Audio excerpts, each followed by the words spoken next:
What's good, everybody? It's me, Tim Keys, and I'm back with another video.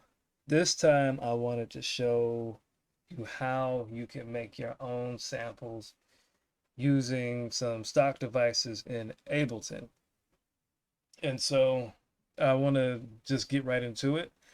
Um, First thing you want to do is upload the sampler. I find it to be probably one of the more versatile sample-based synthesizers that come in stock with Ableton. I say that because I haven't really dug into the sampler yet. At any rate, I'm going to pull up my own wavetable. I'm going to throw it in there. Now, you can put in whatever sample you like or whatever sample you have. I'm just using my own for demonstration purposes. Once you put your sample in, you want to go in this section right here. You got it in warp mode. You want to actually, I want to hit loop first. If you don't hit loop, you get the popping noise. And depending on what you're trying to do, that may be what you want to do. But in this case, I want to put it to a loop. And that's coming in, I'm hitting the note C. That's coming in the key of F. So what I want to do is go to controls and change that. Actually, it's coming in really low. Now there's two ways you can do this if you're messing with wavetables. If you got your own samples and you know the key that it comes in out the gate, then you're already in the paint.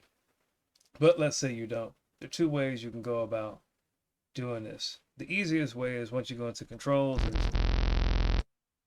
finding that transpose.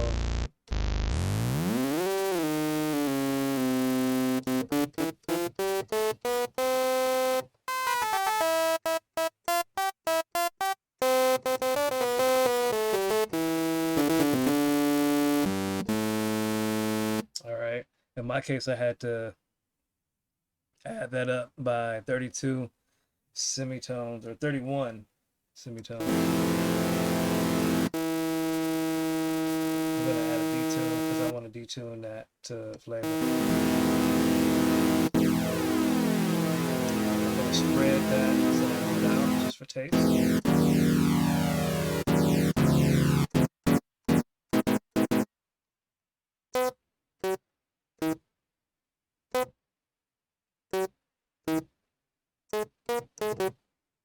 I'm not going to play Mario. All right, so I got that set up. The other way you could do this, let's say you can go into the length. I think I've shown this in another video with Reasons Mimic. Same principle applies when you mess with samples. You can mess with the length. And as you extend the length of the sample, you're going to change the pitch, because ultimately the longer the duration of the sample and the file itself, the longer or the lower that note is going to take, making it shorter.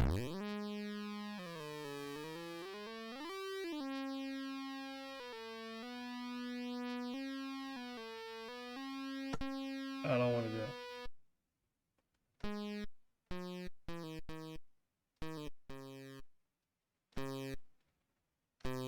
There we go.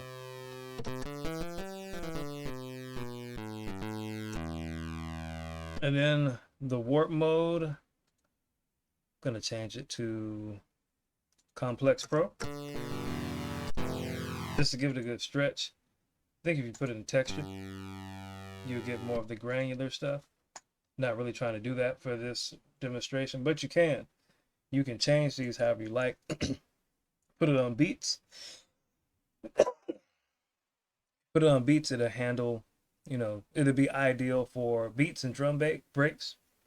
And you throw your drum break in, and it will automatically find the transients and do the pitch detection. Not pitch detection, pardon me.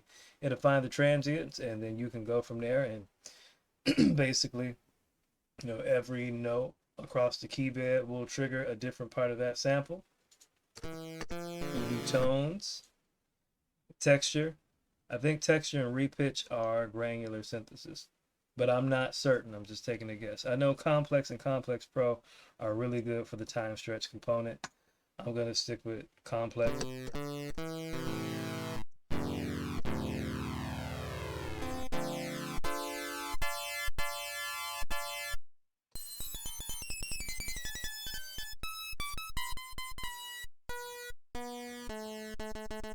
All right, so now I got that.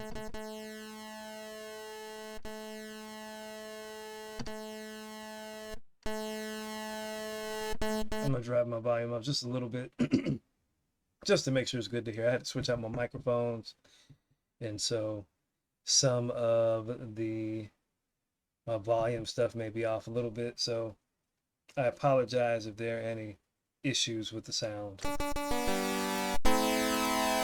right, so now that that's in, I actually dropped that. So now that I got that part, I go back into controls and shape my sound however I like.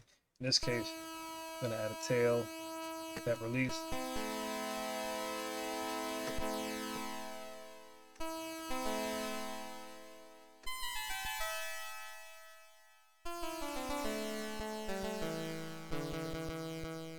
And what I might do, I'll go ahead and drop it.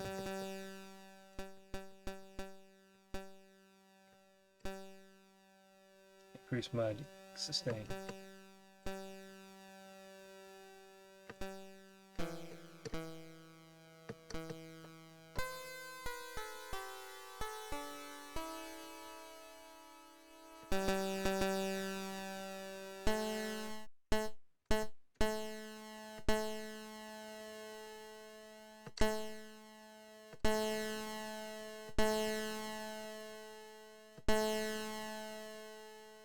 Basically what I want to do is I want to make it sound kind of like a piano, where you have a relatively high decay, your sustain isn't too high, and your release is decent, but the sound won't continue to play even if you hold the keys down. So that part is good. Now let's say you want to make chords. Ableton has its own chord generative devices. Actually, it has a couple of different MIDI devices. You have a chord generator. You have different chords that you can pick from. You have different arpeggiators. If you want to set up your own chord, I'll show you how to do a basic real quick. So if you look right here, it gives you have 6 different shifts to utilize. I'm only going to do 3. And keep in mind that with this type of chord generation, at least what I'm going to show you, I'm just going to do a basic major chord. And when you do it like this, it's going to do that for the entire key bed range. So I'll show you what I'm talking about. I'm going to do a basic C major chord. So if you see your music theory, your root note is your C, your second note is your E, and then your third note is your G. So I'm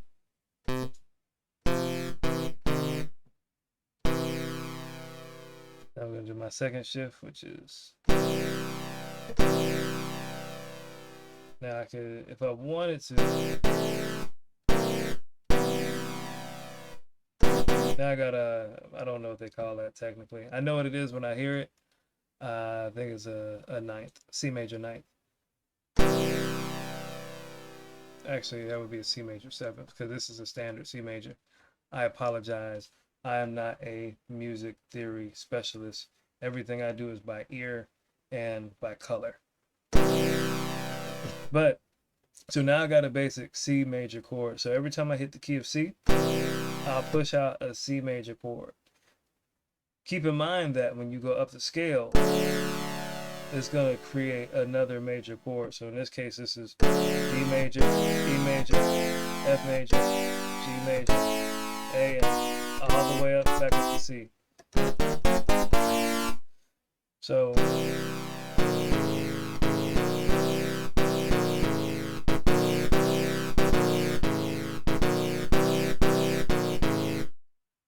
not going to do anything super fancy because that's not the goal here. But I have chords.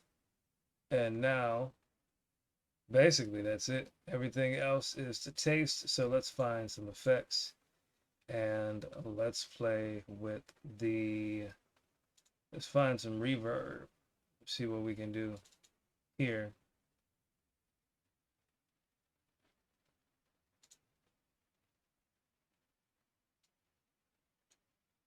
Draw that in.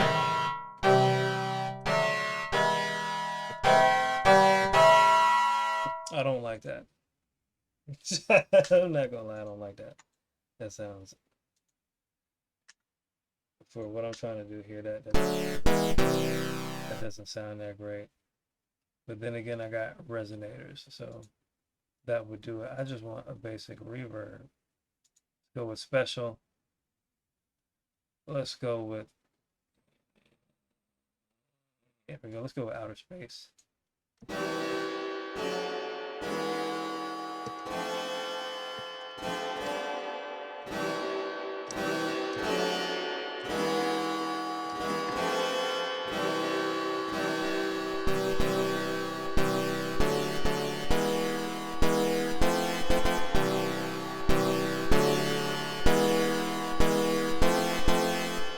So there you go. Like,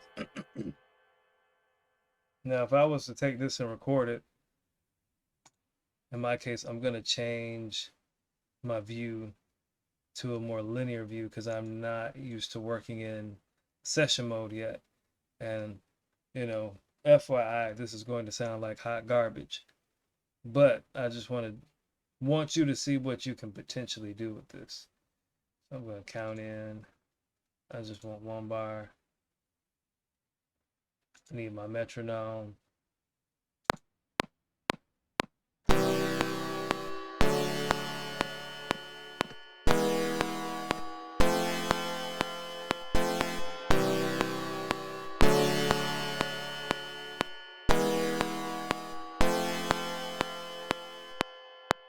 All right.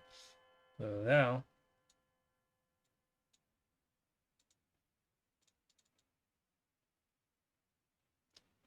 make sure I click on my loop.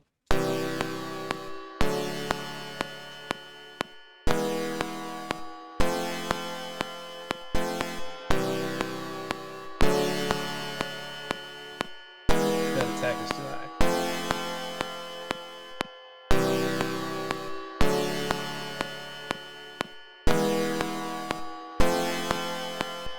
All right, so yeah, those are the basics of how, you know, even using a stock device like Ableton out the gate, you can take your samples and begin to create your own loops using your own materials. So yeah, this came up because in one of the groups I was in, the question came up about, you know, do I need to use samples to make music? And it was like, well, no, you don't need samples. You don't need to buy a loop pack to make music per se. It's helpful. It's definitely helpful. But most DAWs today come with enough stuff to get you started so that you can make your own riffs if you need to. So, I mean, that's the nice thing about where we are in terms of technology. You could do whatever you want to.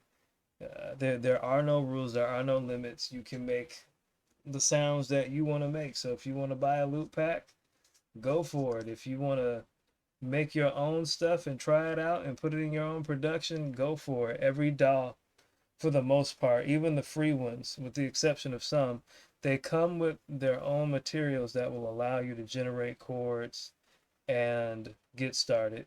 You may have to do a little bit of work.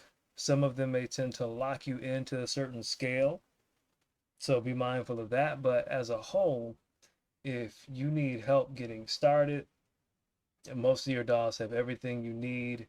And for the extra special stuff, if you need to, then you can go ahead and grab some of the chord generating, you know, VST plugins that they have, like an InstaScale, InstaChord, and so forth. That's all I want to show you for today. I hope this helps somebody. Tim Keys, and I'm out. Have a good one. Peace.